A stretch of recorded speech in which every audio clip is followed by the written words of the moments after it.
In this video, we are going to discuss how to make the hammerhead for this project. If I look at this drawing, the first thing I am going to do is I'm going to cut my hammerhead to the overall length. After that, I'm going to turn down my 1.125 diameter, and then I'm going to cut my two grooves here with the angles. I am then going to turn down my 938 diameter, and then I'm going to cut the ball on this. I'm going to show you how to do that using your compound rest and cutting a bunch of angles, and then using a file to smooth them over together.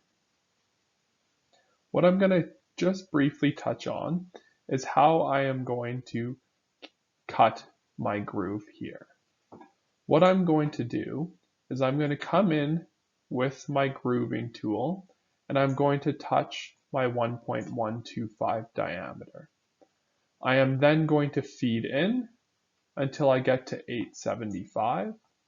So what I do is I go 1.125 and I subtract 0.875. So I know I need to move in 1/4 of an inch. So the first thing I'm going to do is do a facing cut on my hammerhead. We need to be mindful that this is now a tool steel, so I need to adjust my speeds and feeds accordingly. So let's get going here.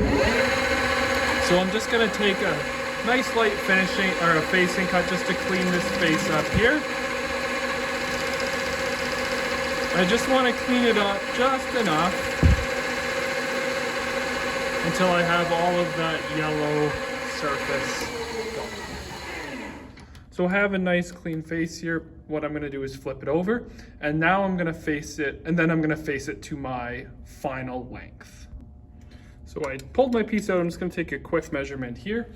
I have about another 10-ish thou to come off, so I'm just going to do that in one cut now. So I'm going to do a facing cut here, just my last little bit.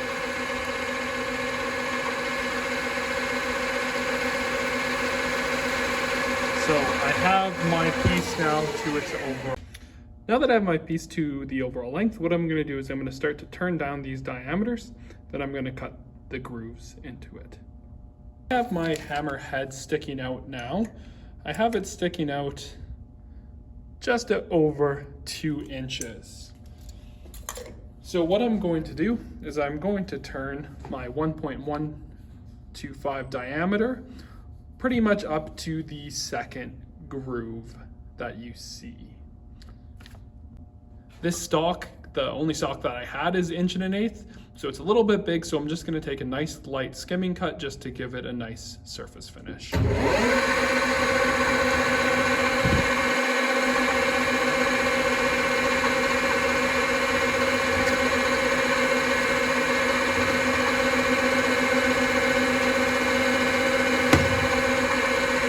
So I'm just going to take enough just until it cleans up on that diameter.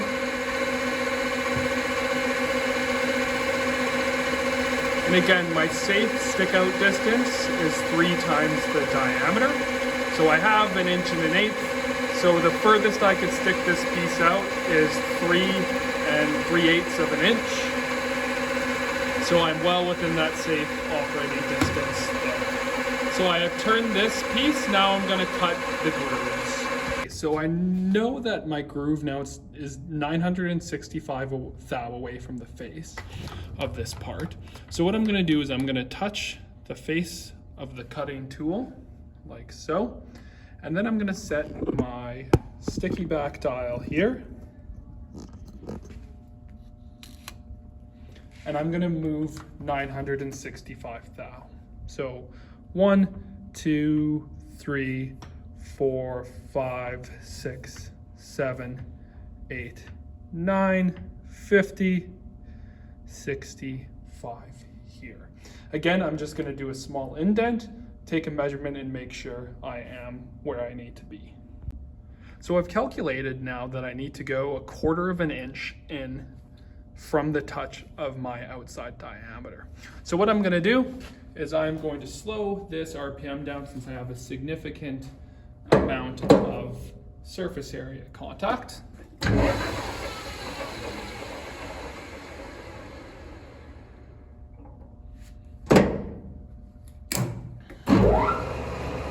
So I have a lot of surface contact area, so I'm going to slow this down.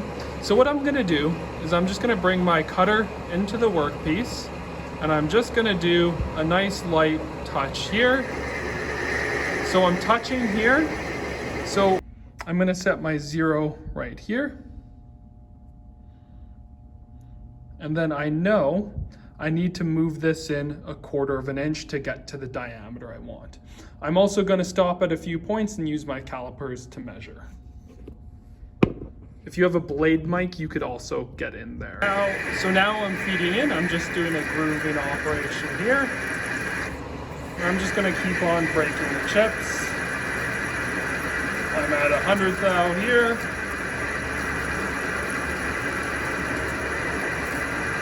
$150, and I'll just show it so you can see the dial as well.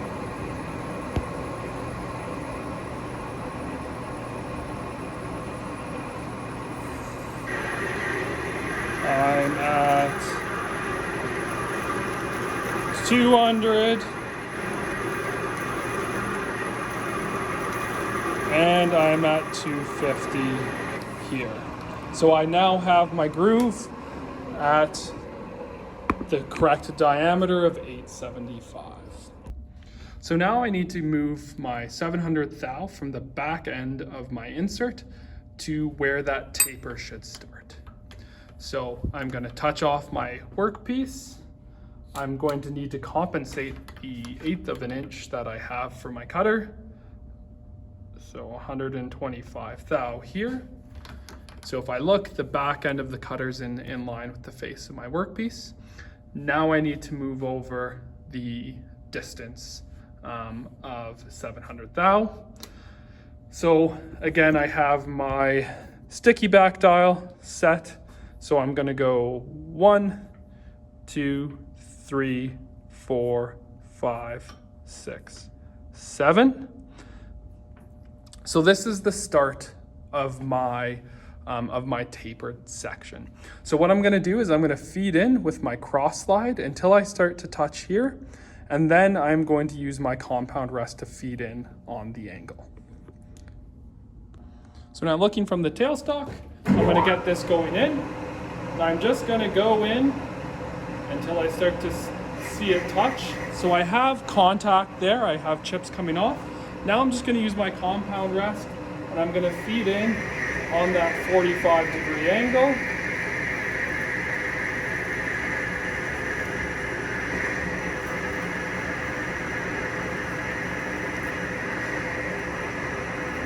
And I'm only going to go just until I start to see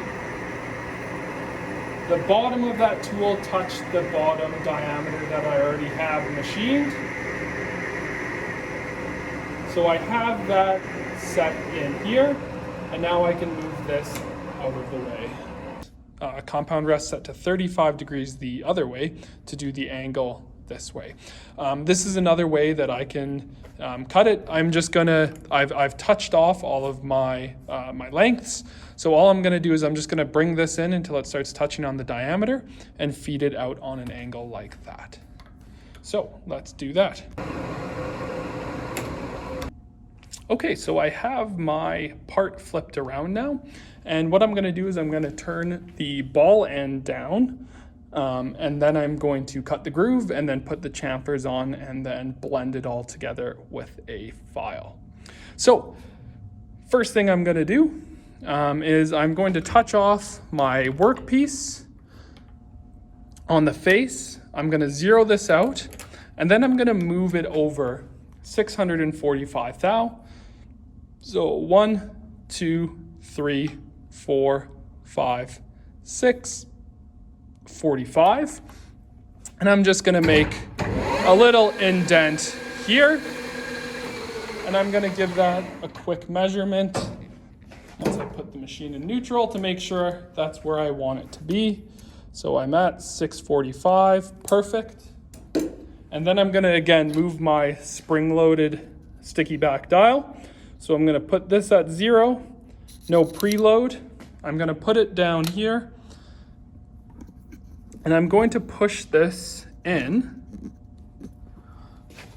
I'm just gonna push this in until I have one full rotation past the 0, so I have my stop point.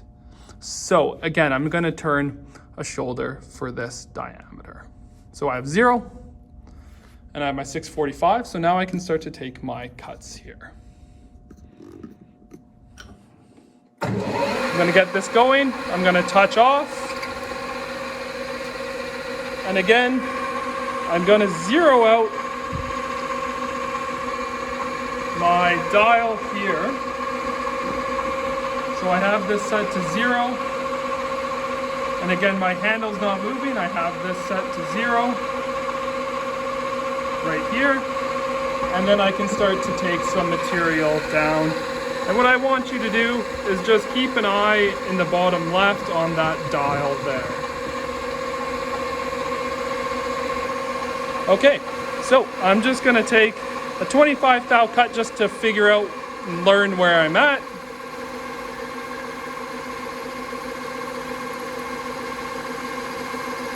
And again, I stop on my 0, I come back, and I can give this just a quick measurement either with a mic or with a vernier caliper. So I'm now going to turn this down the rest of the way to my 938.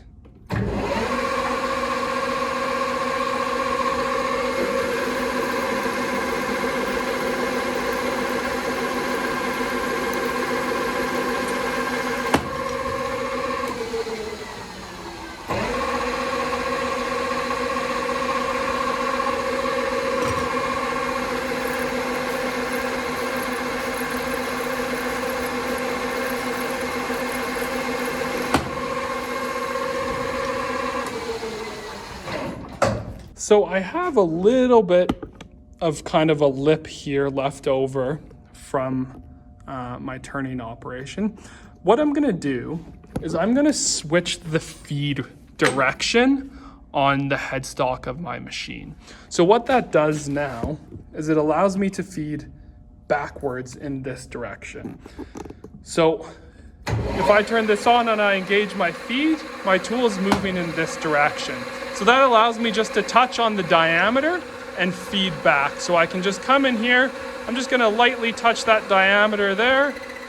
I'm gonna engage my feed, and I can just remove the rest of that there. So I have a consistent diameter. So now I'm gonna switch to my grooving tool. I'm gonna plunge straight in and then do my 2 angles. So the distance from the face of my part is 785 thou. So I'm gonna set my 0, and I can use my sticky back, or my machine has a DRO, so I'm gonna use that. And I'm gonna move over my 785.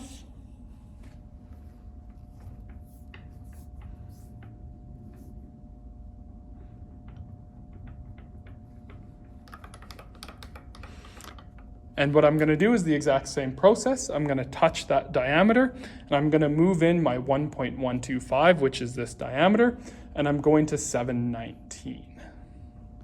So from touch, I need to move down about 406 thou. I'm gonna slow my RPM back down.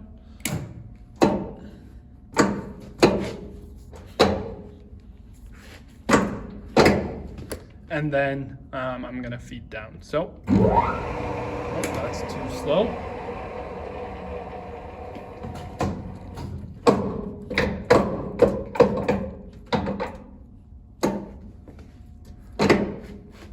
There we go. All right, so again, I'm gonna touch.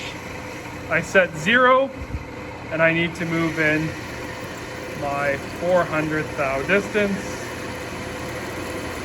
to the bottom of that groove.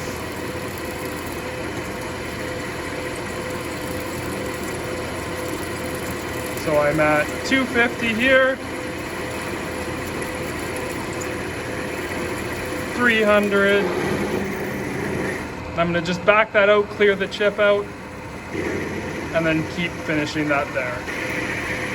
So I'm just at 400 right here, and now I'm gonna back it off, And now I can set my angles up.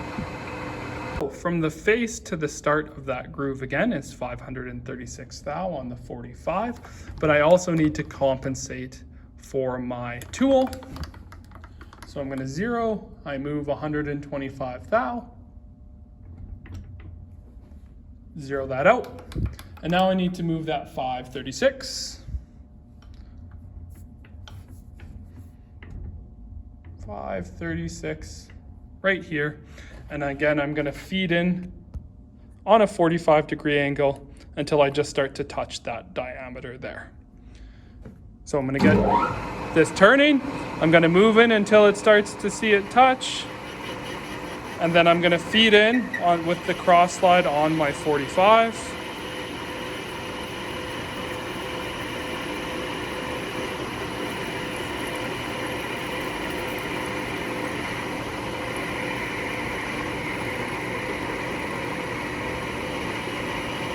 Just until I start to touch that diameter.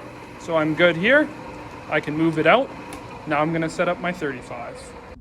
Okay, so I've set up my 35. I'm gonna do it the same way I did on the other way. I could also touch the face, move over and feed back in this direction, but I'm just showing both ways so you can do either or. So I'm touching, and I'm just gonna start to feed off in this direction here.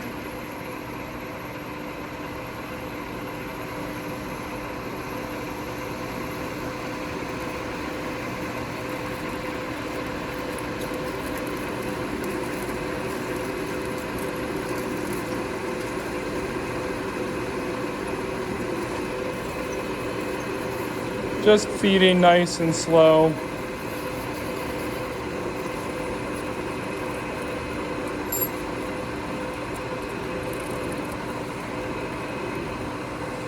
Until I have my nice 45 or 35-degree angle there.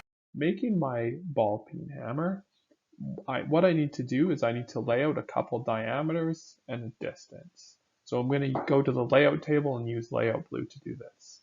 The first thing that I need to do is lay out a 389 diameter, a 187 diameter, and a 376 diameter.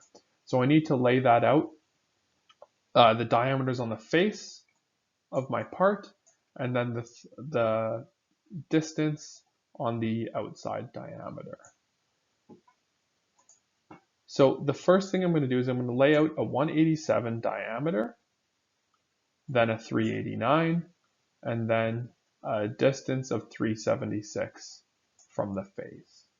After that, I'm going to use my compound rest. I'm going to set it to 45 degrees, 22.5 degrees from the face, and 22.5 degrees from the center line.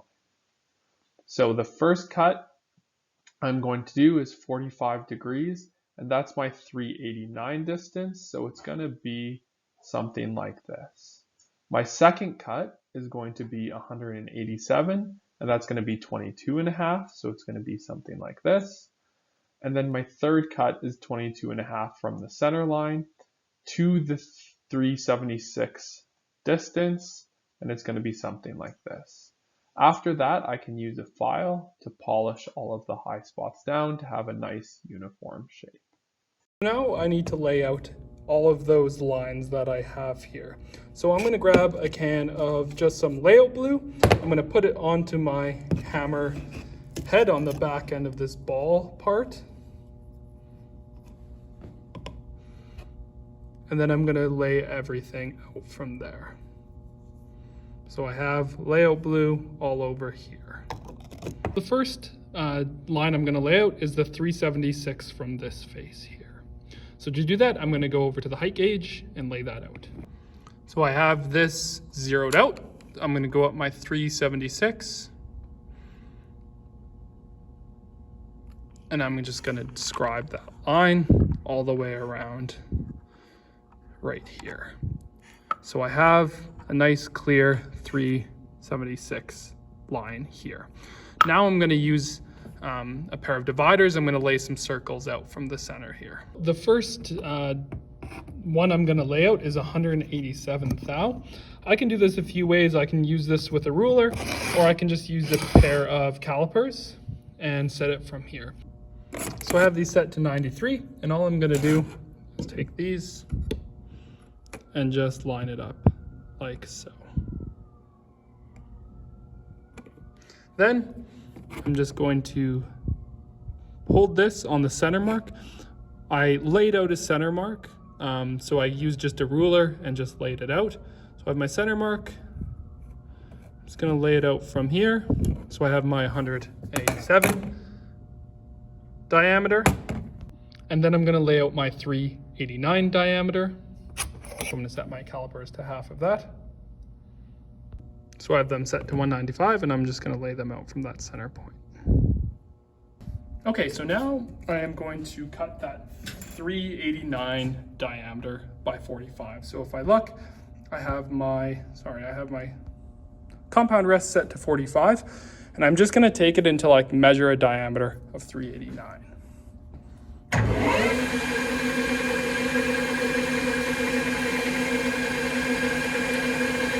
So just going back and forth.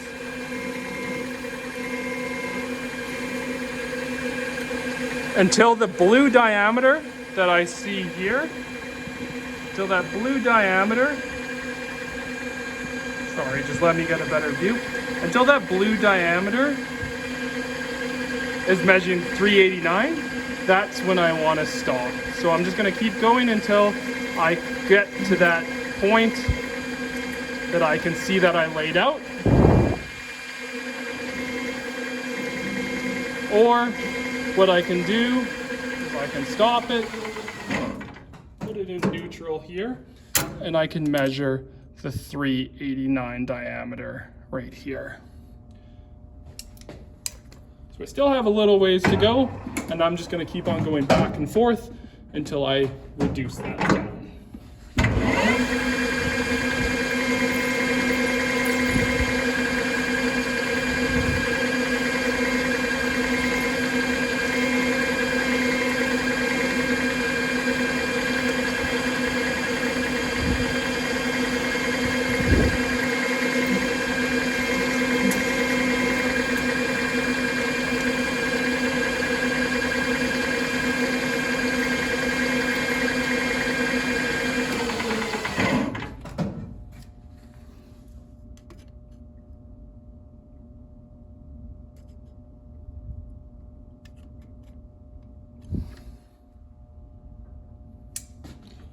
So I have about 20-ish thou to come down.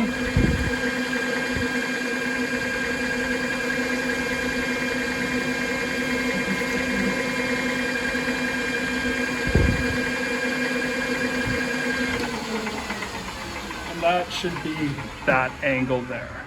So what I have here is I have that first angle cut, and I have it to the 389 diameter.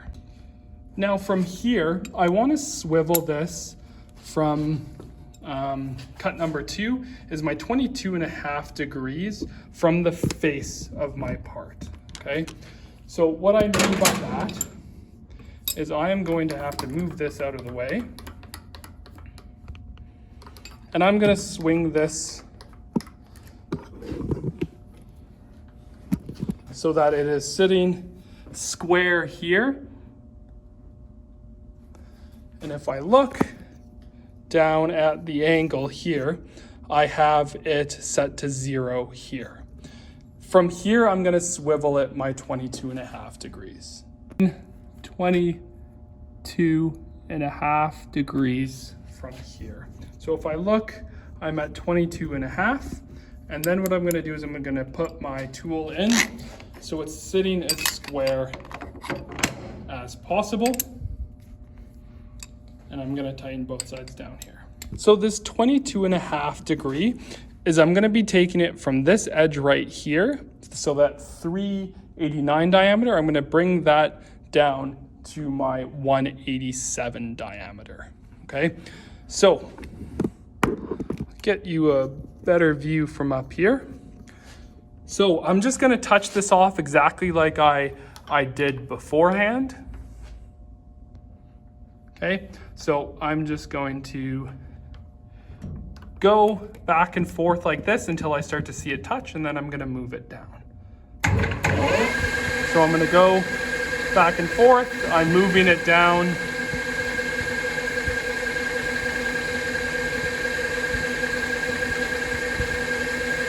So I start to see it touch here. So all I'm gonna do now is I'm going back and forth like this,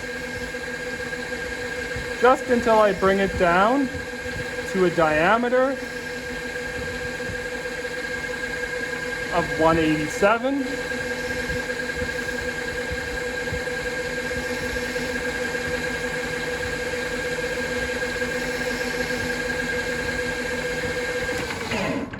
And again, I'm just going to be measuring this right here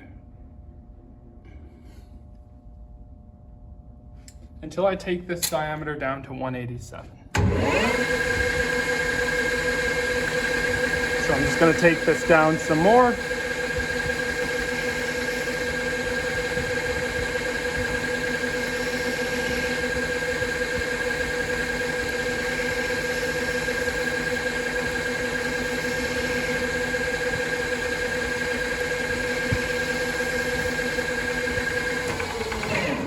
Measure that blue part that I have left.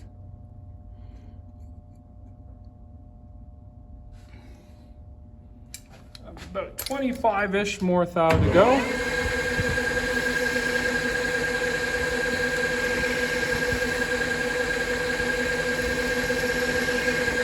And I'm pretty close right. So for now, I'm going to swivel this back to center, and then it's 22.5 degrees from my center line.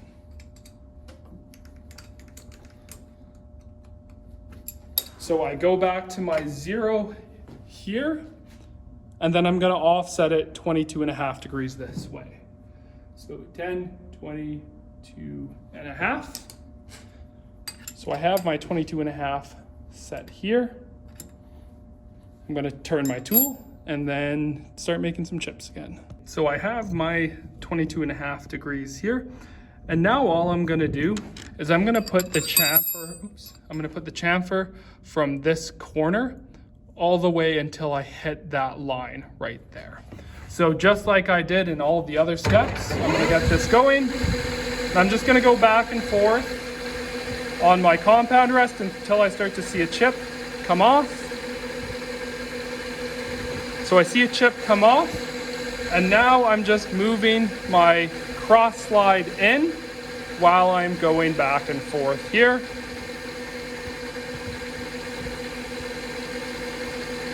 So I'm moving the cross slide in just about 10 thou at a time here. And you can really start to see that ball shape form. I'm just gonna do one more cut here, and I'd say we're pretty much to the line where I want to be here. So now, if I shut this off and I take a look, I pretty much have that ball shape formed. So all I need to do now, so if I look, let me spin this camera around. If I look here, I pretty much have the ball shape that I need formed. All I'm gonna do now is grab a file and just shave this down. Okay, so I have my tool removed here. And again, I want to hold this file in my left hand. So I'm not reaching over my machine like this. I'm holding it like this. And all I'm doing is I'm just following that shape that I did with my angles. And I'm just blending that all together into a nice ball shape. So this is going to take a little bit of me working to do, and just kind of rolling the file over all of those different angles. And there is more efficient ways to do this. I can use a CNC machine. I can have some cutters cut that have a hinge to cut the ball. But this is a nice way just to do it if it's not a critical ball, if it's nothing important from here.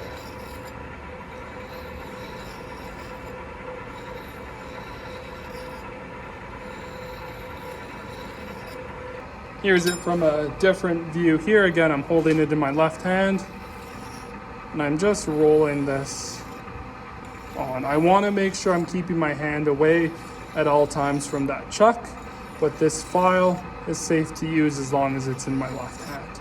So I have a pretty good shape here.